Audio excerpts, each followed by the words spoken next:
नमस्कार, मैं छत्तीसगढ़ अखबार के YouTube चैनल इंडिया आजकल के स्टूडियो से सुनील कुमार। आज एक बहुत ही ज़रूरी मुद्दा है जिसके लिए मैं एक रिकॉर्डिंग अभी पूरी करने के बाद दूसरी रिकॉर्डिंग कर रहा हूँ। ये है गैस का, पेट की गैस नहीं, देश की गैस, दुनिया की गैस का। जो गैस की कमी हो गई है, रसोई गैस की कमी, कारोबारी गैस की कमी जो हिंदुस्तान में हो गई है, और सरकार बार बार कह रही है कि कोई कमी नहीं है। हालांकि सरकार ने ये कहा है कि जो कारोबारी गैस सिलेंडर है उसमें 70% तक डिमांड जो थी, खपत जो थी, उसका 70% दे रहे हैं अभी। लेकिन कुल मिलाकर देश में माहौल ठीक नहीं है, घरों में भी माहौल ठीक नहीं है। मैं आपको डाइचे वेले नाम का एक बहुत बड़ा जर्मन समाचार संस्थान है, बहुत बड़ा, दुनिया में करीब 36-38 देशों में इसके ब्रांच हैं, DW के। हमारे अखबार का भी इनके साथ एक कानूनी अनुबंध है इनकी खबरों को लेने देने का। उसमें आज सुबह की रिपोर्ट है कि बिहार के मजदूर जो हैं वो दिल्ली की मजदूर बस्तियों को छोड़कर वापस गांव लौट रहे हैं। नाम और तस्वीरों के साथ इस रिपोर्ट में कहा गया है कि जो जंग चल रही है उसके कारण जो गैस आना कम हुआ है हिंदुस्तान में, उससे सरकारी रेट जो है गैस सिलेंडर का, उसमें कारोबारी का रेट ज़्यादा बढ़ गया है, घरेलू का उतना ज़्यादा नहीं बढ़ा है, लेकिन उपलब्धता कम हो गई है। इसमें कहा गया है कि मजदूरों की बस्ती में पूरा सिलेंडर नहीं ले पाते लोग, 5 किलो का छोटा सिलेंडर लेते हैं जिसको कानूनी गैर कानूनी तरीके से दोबारा भर के डीलर देते हैं, और उसमें 100 रुपये किलो करीब मिलती थी गैस। ये जंग चालू होने के पहले 100 रुपये किलो, अभी वो 350 से 400 रुपये किलो हो गई है। हम आपको कुछ एक तस्वीरें भी दिखाएंगे इन महिलाओं की जो घर में अब लकड़ी से खाना पका रही हैं, कोई और कचरा जला के खाना पका रही हैं।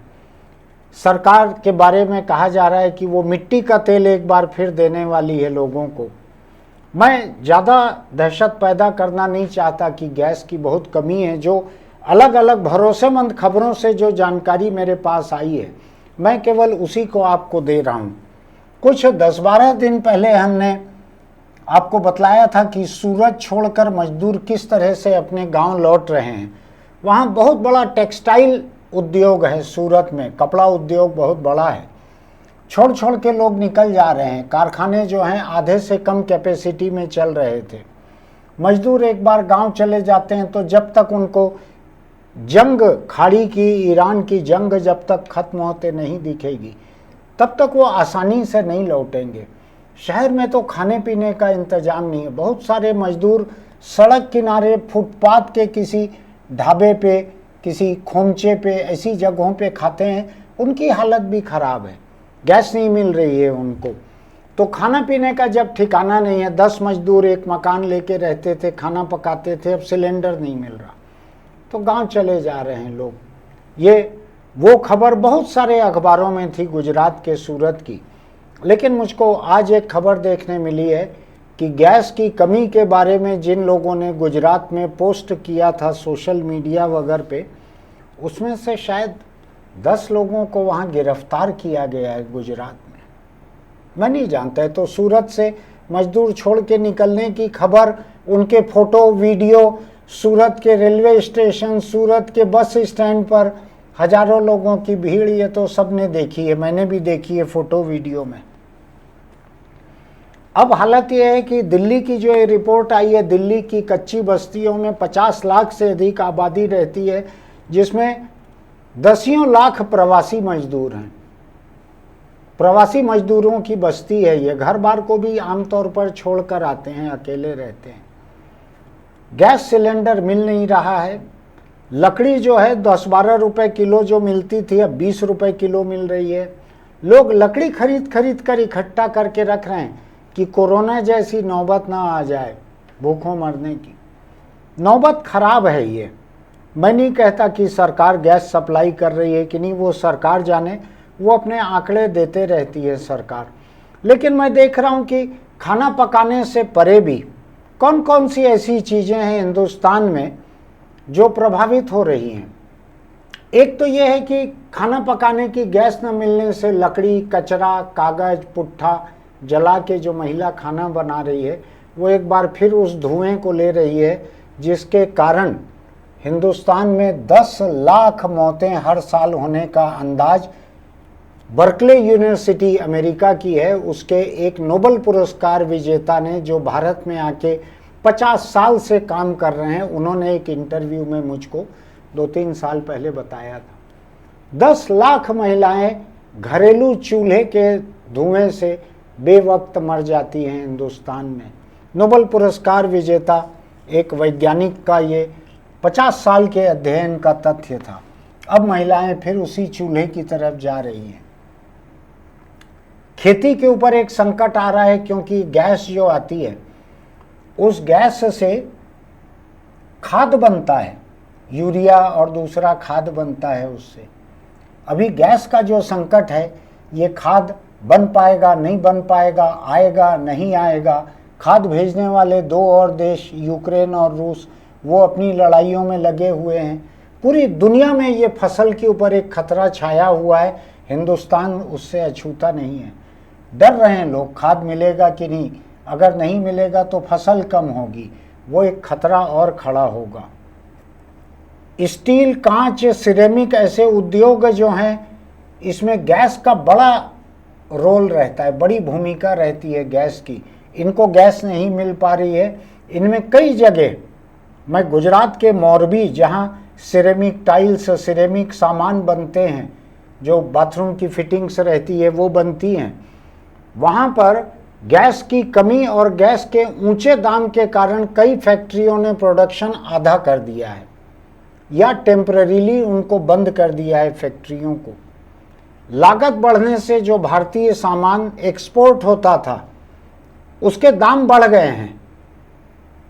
तो इस मुकाबले में वियतनाम और चीन से कंपटीशन और महंगा हो गया है, क्योंकि वो कम लागत पे बनाकर अभी भी बाहर भेज रहे हैं। और बताता हूं आपको मैं, छोटे होटल, ढाबे, मिठाई की दुकान, बेकरी, ये सब पूरी तरह से कमर्शियल गैस पे चलने वाले हैं। गैस के दाम बढ़ गए हैं, गैस मिल नहीं रही है, आधा अधूरा काम हो रहा है। मैंने आपको बतलाया था कुछ दिन पहले कि होटल रेस्तरां चलाने वालों के पास दिक्कत ये है, किराया पूरा लगता है, बिजली का जितना लोड सैंक्शन है उतना मिनिमम बिल आता ही है, कर्मचारियों को तनख्वाह देनी पड़ती है, आपको गैस कम मिले कि ज़्यादा। खराब हालत में है कारोबार। कई छोटे ढाबे बंद हो चुके हैं, कई प्रदेशों में बंद हो रहे हैं, मेन्यू छोटा कर दिया है उन्होंने। जो टैक्सी और ऑटो चलाने वाले लोग जो पेट्रोल से सीएनजी पर गए थे, अब वो सीएनजी का दाम बढ़ गया है तो उनकी वाइबिलिटी खत्म हो गई है। उनकी बचत जो है 30-40% कम हो गई है, ऐसा एक अंदाज है।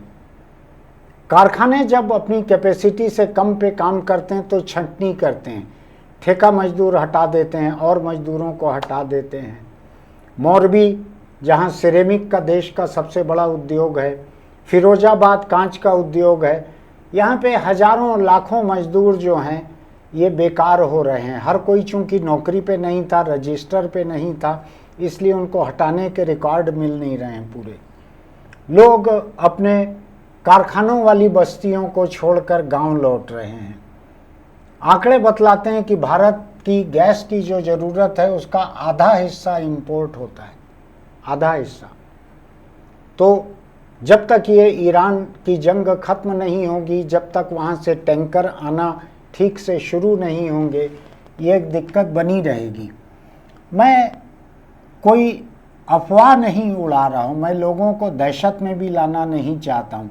हमने तो अखबार में 3-4 दिन पहले छापा था कि हमारे अखबार से जुड़ी एक महिला ने गैस सिलेंडर ऑर्डर किया, बुकिंग की और अगले दिन उनके यहाँ सिलेंडर पहुँच गया इसी शहर में, हमने वो भी छापा था। लेकिन पूरे देश की जो खबरें आ रही है, मजदूर जो छोड़ छोड़ कर जा रहे हैं, ये खतरनाक नौबत है। मैं बताऊं आपको, जो कारखाना एक बार बंद होता है, ठप्प होता है, उसको शुरू होने में बड़ा वक्त लगता है, बड़ी मेहनत लगती है। गांव गए हुए मजदूर इतनी गर्मी में कहाँ कारखाने में लौटेंगे, घर रुक जाओ कुछ दिन के लिए, घर में कम से कम खाना तो मिल जाएगा लकड़ी के चूल्हे पे बना हुआ।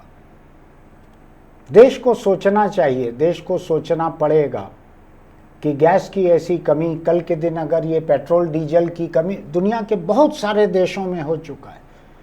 दुनिया के बहुत सारे देशों में लोग घर से काम कर रहे हैं, ऑफिस आना कम हो गया, स्कूलें बंद कर दी गई, गाड़ियां बंद कर दी गई। मैं ऑस्ट्रेलिया या किसी देश का पढ़ रहा था, उन्होंने पब्लिक ट्रांसपोर्ट को 100% फ्री कर दिया ताकि लोग निजी गाड़ियां लेकर ना निकले।